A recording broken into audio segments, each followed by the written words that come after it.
வணக்கம். மற்றொரு காணொளியில் சந்திப்பது மகிழ்ச்சி. எப்படி இருக்கீங்க? எல்லோரும் நல்லா இருக்கிறோம் நினைக்கிறேன். இன்றைக்கு என்ன பார்க்க போகிறோம்னா, இந்த போர்க்களமான லாஸ் ஏஞ்சல் ஏன் இது இந்த போர்க்களமானதுன்னு சொன்னால், கிழமையாக லாஸ் ஏஞ்சல் போர்க்களமான காரணம் இந்த விசா இல்லாமல் இருக்கிற ஆக்களை, லாஸ் ஏஞ்சல் விசா இல்லாமல் இருக்கிற ஆக்கள், வேலை செய்கிற ஆக்களை தேடி தேடி இதெல்லாம் போலீஸ் எல்லாம் போய் தேடி தேடி விசா இல்லாத ஆக்களை பிடிச்சு கைது செய்து அவர்களை எங்கிருந்து வந்தார்களோ அங்கே அனுப்புறதுக்காக. இப்போ இவன் கல்யாணம் கட்டி கணவன் மனைவி என்று இருந்தால், பிள்ளைகள் இருந்தால் அவையை பிரித்து கொண்டு போகிறது. அதுக்கு அவர்கள் போலீஸும் பயன்படுத்தி அதே நேரம் மத்திய இராணுவத்தை என்று நாற்றம் அழைத்து அந்த வேலையை செய்தார்கள். அதாவது ஒன்றுடைய மக்கள் போராட்டங்களை செய்தனர். போராட்டம் செய்யும்போது அவர்களை இராணுவத்தை வைத்து இழுத்து கொண்டு போகிறதும் அடிக்கிறதும் கைது செய்வதாலையும் அங்கங்கே நின்ற கார் எல்லாத்தையும் குளித்துச்சினான் போராட்டக்காரர்கள். கொளுத்தின பிறகு அருகில் அங்கே இங்கே இருந்து சாமான்கள் எல்லாமே தண்டிச்சுனாங்க, எரித்தினான். அது மிக மோசமான செயல். அரசாங்கம் அதை பொறுப்புணர்ச்சியோடு கையாண்டுருக்கணும். அவர்களே என்னத்துக்கு இராணுவத்தை வைத்து செய்வான்? இராணுவம், மத்திய இராணுவம் என்னத்துக்கு இருக்குது? குடிவரவர்களை கைது செய்யவும் அவங்களுக்கு கவனிக்கமாக இருக்குது. அவை நாட்டின் பாதுகாப்புக்கும் வேறு நாடுகளோட பிரச்சனைகள் ஏற்பட்டால் அதை கையாளணும் அவர்கள் இருக்கிறார். அவர்களை என்னத்துக்கு நாட்டம் இது கலைக்கணும்? இவர்களை கையாளுவதற்கு காவல்துறை போதுமானது, இராணுவம் தேவையில்லை. என்னத்துக்கு இராணுவத்தை அழைத்த இது ஒரு மோசமான செயல். டொனால்ட் ட்ரம்ப் தவறாக கையாண்டு கொண்டு இருக்கிறார். இது வெறும் காலங்களில் அவர் ஆட்சியும் போகலாம். வெறும் தேர்தல் செனச்சபைக்கான தேர்தலில் அவற்றை கட்சியும் கணக்கை லூஸ் பண்ணுறதா இருக்கலாம். அவர் இது கவனமாக கையாண்டிருக்க வேண்டும். அது இப்போ எல்லா இடமே பரபரமாக இருக்குது போராட்டங்கள். அது வழியாக சிந்திச்சு செய்யப்பட்டிருக்கலாம். அவருக்கு இருக்கிற அட்வைசர் நேரம் என்னத்தை செய்யணும்னு தெரியலை. பொதுமக்கள்லாம் பாவம். அவர்களை சாயில்லாமல் இருந்தால் தகுந்த இதோடு காவல்துறையை வைத்து சாதாரணமாக கையாண்டிருக்கலாம். அதுக்கு இப்படி இந்த கிரிமினல் போல் இராணுவத்தை வரவழைத்து அடித்து உதைத்து எல்லாம் தேவையற்ற உண்டு.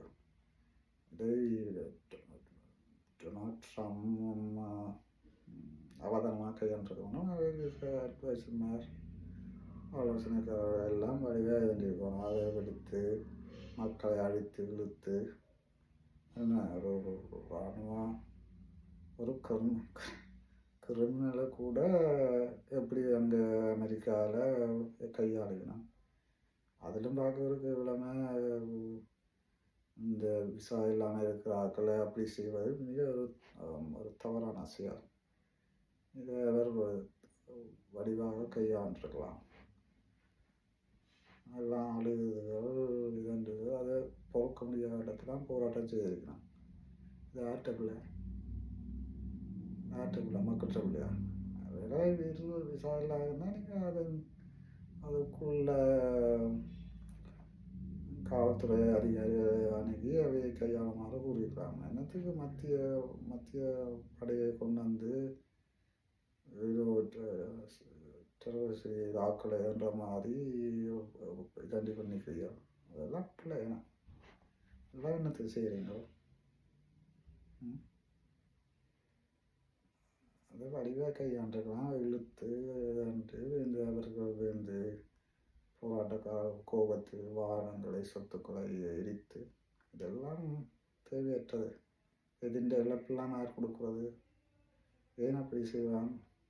போராட்டக்காரர்கள் போராட்டத்தை ஏன் முறையில் செய்ய வேண்டியதான வேந்தனத்தை காரை கொடுத்து அதை கொடுத்து இதை கொடுத்துறாண்டு இதுக்குள்ள சில புல்லுருவிகளும் வந்து அரசாங்கத்துக்கு எதிராக அவர்களும் கொடுத்திருக்கலாம். வடிவெல்லாம் வேண்டி செய்யணும். இது அப்படி செய்யவில்லை. வருங்காலத்தில் மற்ற மற்ற மாநிலத்துக்கும் எல்லாம் பரவ போகுது. பரவினால் ட்ரம் ஐயாவுக்கு தான் பெரிய ஆப்பு இருக்கு. அவர் தான் ஜோதிச்சு செய்யப்படும். ட்ரம் ஐயா எல்லாம் எடுத்த கவுட்டாண்டு செய்கிறார். அவருக்கும் மாதத்துக்கும் பிரச்சனை. அவர் எடுத்த கவுட்டாண்டு தான் செய்கிறார். ஒரு பேச்சும் கேட்குற மாதிரி இல்லை. அதால் இப்போ எலன் மாஸ்க்கும் அவரோட பிரச்சனை பட்டு 2 பேரும் பிரிஞ்சு ஆளுக்கால் வார்த்தை யுத்தங்கள் நடக்குது. இதை என்னென்னு சொல்கிறோன்னு தெரியலை. முதல்ல அவர் தான் கூப்பிட்டு உள்ள மாளிகையில் அவரையும் கூப்பிட்டு அவற்ற எலன் மாஸ்கின்ற மகனையும் கூப்பிட்டு மடியில் வச்சு ஐயோ ஐயோலாம் செய்தார். இப்போ பார்த்தால் நீயோ நான் ஒன்று நிற்கிறாரோ. இது தேவையா? இதுக்காக யாருக்கு இழப்பு? 2 பேரும் நீயும் நானும் நிற்கிறேன். மாசத்தில் முதல் பணக்காரன், ட்ரமும் எடுத்தால் நல்ல பணக்காரன். 2 பேரும் சண்டை பிடிக்கிறால யாருக்கு லாபம்?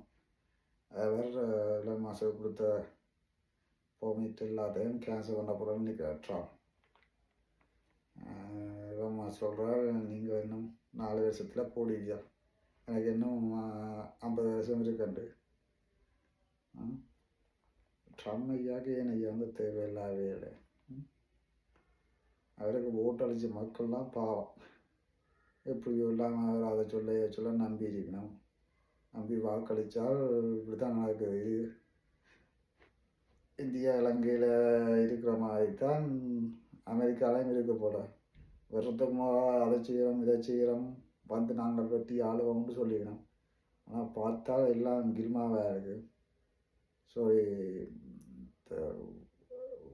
ஓட்டுக்கு எல்லாமே மோசடிகையும் போலித்தனமாயும் தான் இருக்குது. இதை வந்து மக்கள்லாம் புரிஞ்சு சொல்லணும். இப்படிப்பட்ட ஆக்களை பில்டிங் கட்டுறவரையும் இது கட்டுறவரையும் வந்து அரசியலுக்கு விட்டால் அப்படித்தான் நாட்டை கையாளுவினோம். நன்கு படித்த அனுபவம் உள்ளவர்களை தேர்ந்தெடுத்தால் நாடு சிறப்பாக இருக்கும். அல்லாட்டி இப்படி தான் இருக்குனால கொள்ளக்காரன் எல்லாரையும் கொண்டு வந்த அரசியலை விட்டால் இல்லைடா, இந்தியா இலங்கை வெஸ்டர்ன் கண்ட்ரிஸ் எல்லாத்துலேயும் இப்படி தான் நடக்கும். இதை நாங்கள் வழியாக புரிஞ்சு கொண்டு நாங்கள் மக்களாகிய நாங்கள்லாம் செய்யப்படணும். வேறு என்ன? சரி, தவறுகள் இருந்தால் மன்னிக்கவும். ஆரம்பிது தவறு இருந்தால் கமெண்ட் சொல்லவும் திருத்திக் கொள்கிறோம். நன்றி, வணக்கம், சந்திப்போம்.